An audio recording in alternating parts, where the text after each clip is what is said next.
was feminism really about having control over men, or was it about having control over yourself? Like women having control over their own lives? That's how it Because- started. It started with women wanting control over their own lives, and it just progressed to something very negative.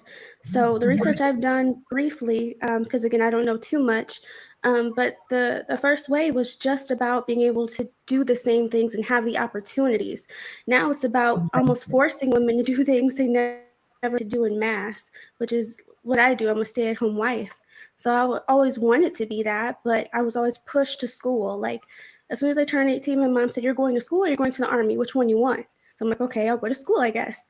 Because at 18, girl kicked out of the house. Well, not kicked out of the house, but pushed out of the house to do something. And it was the army or college. So I chose college. Mhm. And I Feminism think really that's the started thing. with like white women pushing for equality, like wanting to be considered equal to a man. Where like, Right. feminism, the whole notion of feminism is very different than like a woman's femininity or her essence of femininity. Like they're very Mm-hmm. different. They're two polar opposites. So feminism is more like I should have equal pay. I should be able to work the same jobs. I'm, I'm the same as a man. That's Mhm. like that whole movement. So it's No, really I more definitely so hear that. about having, like we said, control over your own lives, but also being able to have access to, the same opportunities that men have. Hmm. And So I it was wish it would have never stayed that way. necessarily I wish it would. about trying to take control over men. Although now I know the initial wave of feminism have changed over time. But A lot. when I hear a lot of talk about feminism, and I think the initial purpose or the initial aspect of it, I don't think was a bad thing. Now, had Hmm. as it shifted, of course, it's changed, to something totally different, now than what the original purpose was. But yeah, I don't think is necessarily about even now in these spaces that I hear. I still don't necessarily think it's about women trying to control men or take power away from men. I think that may necessarily be the way that it's presented, but I think it's still about women wanting to have control over their own lives to do whatever it is they want to do. Unfortunately, do whatever they want to do without the consequences. But So do you think do you think because I just read a comment and I hear this often, especially about black women. It's like black women have the I want to know why me people think that black women are feminists. Like what is it about black women that gives like we're feminists? Now I do understand that black women want to get educated because they want to be in a certain class. They want to do better. They want their offspring to be a certain kind of way for the most part. I know that there's some people lagging behind, but we're talking about this lane because I think that we're pretty much in the same lane here. Um, and so it comes off as I think that people are saying we're feminists when in actuality what I really think it is you just want better for yourself. You don't want to struggle, you know. You just I feel a don't. No, lot of our mothers I don't pushed think us that's for I college don't think so it's much synonymous that with. 1% at a time, 1% at a time. Go ahead, Brian. Go ahead. I was just going to say briefly, I feel that our moms in mass pushed us to college so much that I almost had a dream that if I had a college degree in my hand, I could still have it all. I could still have a husband, I could still have a thriving career, all the children I wanted, and everything would be okay because I at least had that as a backup plan. I've said this before. I do have a college degree, but it's just a 2-year, and I was released from my job due to budget cuts the first month of 2021.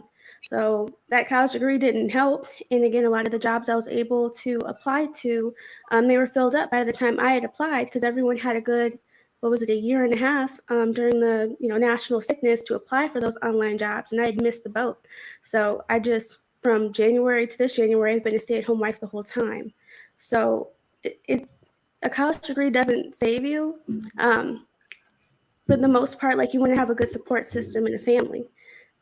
And that's what I really learned from this last year. I just want to say, because I know you might not hear it often, especially in the era that we live in now, in the TikTok and Snap generation era, where it's be a boss B, get your bag, F free. You know what I'm saying? But those are like hood people, like with their no, it's senators twerking. I'm a boss babe. Marcus, you're right. It's senators twerking. Senators twerking. You're right. I just want to say I appreciate the sacrifices you make. You do one of the most important jobs that's ever existed in humanity. We need mothers. We need women. We need mothers that are women that impart culture in their children and put pride and value in their family. And by you doing those things, if you never get your flowers, I'm giving you flowers today because you come on here proudly and say, I am this, I stand for this, and my family is first. And if you want family to be first, more women like yourself have to exist. Yeah, I don't hear that a lot. Amen. It's because they say you have a college degree, you shouldn't completely depend on your husband. But my husband depends on me in different ways.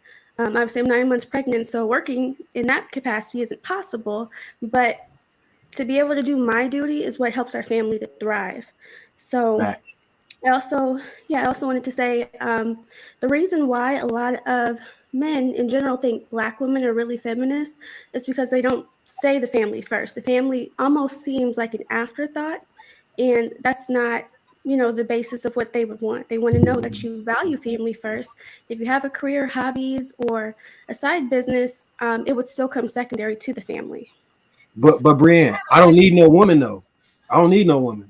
Is that not fair? I don't need no woman. So I mean, if I don't need no woman, then So my question is, because I like what Brianna is saying, and it's opening my mind, because it's a catch. There's a catch in there, because if you don't potentially, so let's look at the person who didn't. They followed that. They're like, I don't need education. I'm just gonna chill around and wait for a man to marry me. But then you get mad if they're on poverty. They have to look for the government because they're not qualified for jobs, or they're living below means. So what is the catch? Because this works in Brienne's favor because she has a husband who saw that she was a great wife, and he took her on, and she's under his covering. But what happens to women who are on that same plan who don't have a man? So where does that leave those women if they don't have a plan? If you listen to Brienne, I'm sorry, go ahead. Oh, what was the question? So the plan is so everything worked out in your favor. Okay.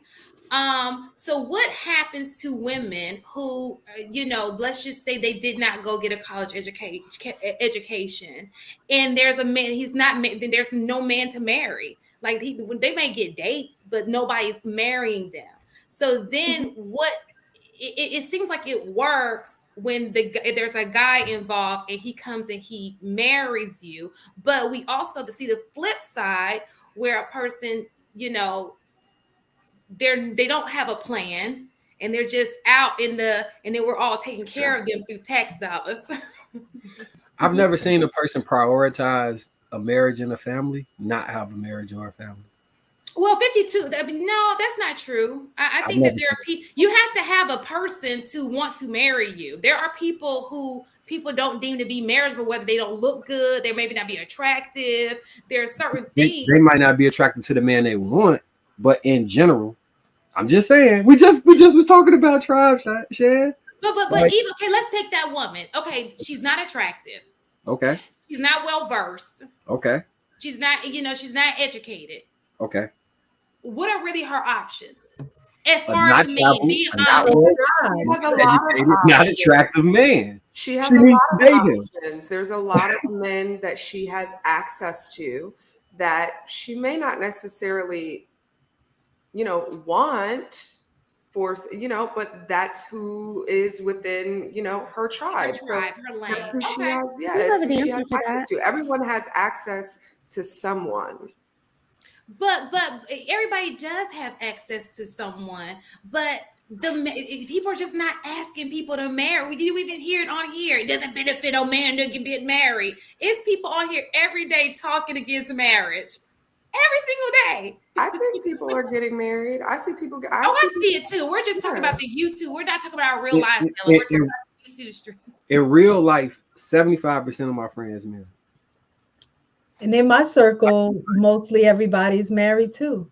Mine is, I have a decent amount of married friends in my circle too. I think most of us are married, but that's not, the numbers don't suggest that we're getting married that. That's true. I don't know anyone married people other than like the older generation. Like minds they usually are together, So what's happening? Well, because these are the people you're talking about. People who don't make a lot are the ones not getting married. That's what the numbers suggest. So I'm gonna say 90%. I'm sorry. You said what now? Go ahead. I just thought about it more. I'm gonna say 90%. I apologize for cutting in. I just wanted to say 90 because I was thinking about it more. I don't know that many single people like that I would say is like, circle. Like my actual friendship circle is mostly. Yeah, I have a question for you, and I think it kind of segues into the question Shan had for you. If I heard you correct, you had both of your parents growing up? Yeah, both of my parents are together. They've been together almost 40 years. It'll be 40 years this year, I believe. That's one difference. My next question is, before your husband proposed to you, did he meet your father? Yes. Also, he was the childhood best friend of my twin brother. So I didn't meet him until 2 years later because I couldn't really leave the house without my dad or my brothers. So I was at dance classes and art classes after school, and my brother was outside in the neighborhood playing basketball with people. So that last year of dance class, I finally started going outside with my brother, and that's when I met my now husband at 14. He was 16 at the time. Years later, we started dating in college, and that's when I moved out of the city about a state away. And my husband had to drive a state away to ask my father for my hand in marriage. And obviously he had known him growing up. So it was a pretty easy decision. So it goes to, it's easy to say that you had a man in your life to vet your husband properly for you in order for you to be able to get married to the right man. Correct. But let me ask you a question. Wouldn't the right man have to come along, though? Most people have already met the person they're supposed to marry. I agree with that. And I was going to bring that up. I like her. Brianna, no, let me just tell you this. I was about to bring that up because I think both men and women alike, because I think this gets on women all the time, too. But everybody has met one person in their life that was probably great marriage material, both men and women. Thank you. And they did not make that move. I told one of my family members that one of their family friends they should have married. You said and they didn't believe me. I told one of my family members, it was at like a holiday party or something like that, someone's birthday. I can't remember. But there was this guy kind of floating around talking to the family and everything. And I'm like, well, who's that guy? Oh, that's just one of my friends from, my old high school. I'm like, is he single? She's like, yeah, he's single. I was like, what's wrong with him? Like, he's a nice guy. He talked to me. He said hello. He knows your family. No, he's like a brother to me. And I'm like, okay. And I just left it alone. But this perfectly nice guy, just talking to the family, he knew the family. So I'm thinking in my head, why not him? And she already friend zoned him in her mind. And I don't know if he's with somebody now, but I even asked her about him recently, and she said he's doing good in his career. They work in a very similar job field, so they talk often. And I'm like, that would have been a very easy transition. But that's not what she wanted, and she is still single. But, obviously I wish the best for her. It's just people from the outside can probably see it a little easier than you can in your own life. Because it was very simple. Is he single? Do you know him well? The family knows him. Get together. But people don't believe me because I'm the little cousin. I'm easily 10 years or 8 to 10 years younger than most of my older cousins. So when I say things like this, they're like, oh, that's just my little cousin. I'm not listening to her. But it could really help if they listen to any outside input.